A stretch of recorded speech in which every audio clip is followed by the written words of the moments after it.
Nous l'annoncions en titre, une conférence de presse a été organisée hier par l'Institut Yanga Nzinga pour annoncer la deuxième édition des rencontres Congo de Mouila.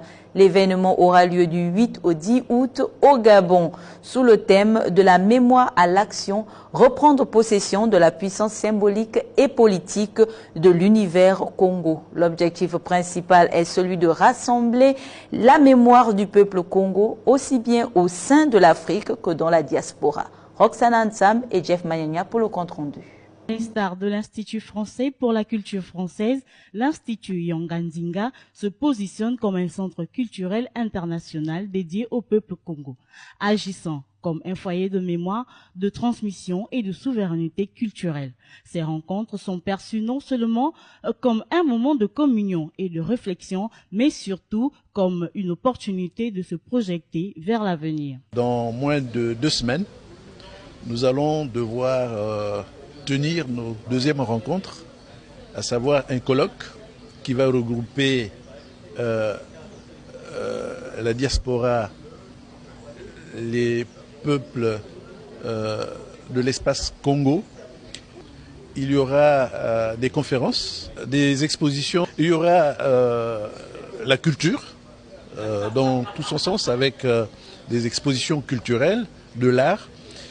Il y aura aussi du sport, mais dans la tradition Congo, bien entendu que dans le cas de la culture, il y aura des danses africaines. Il y aura, dans le cas du sport, la course des pirogues.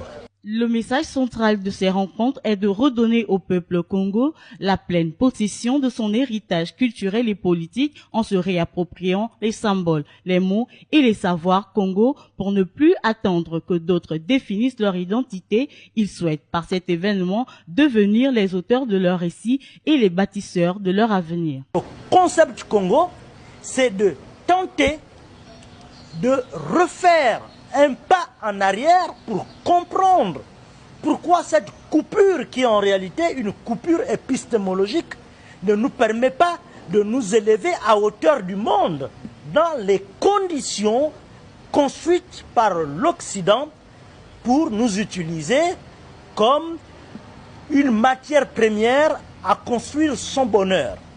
Après les rencontres, l'Institut prévoit de lancer plusieurs initiatives pour pérenniser l'héritage Congo.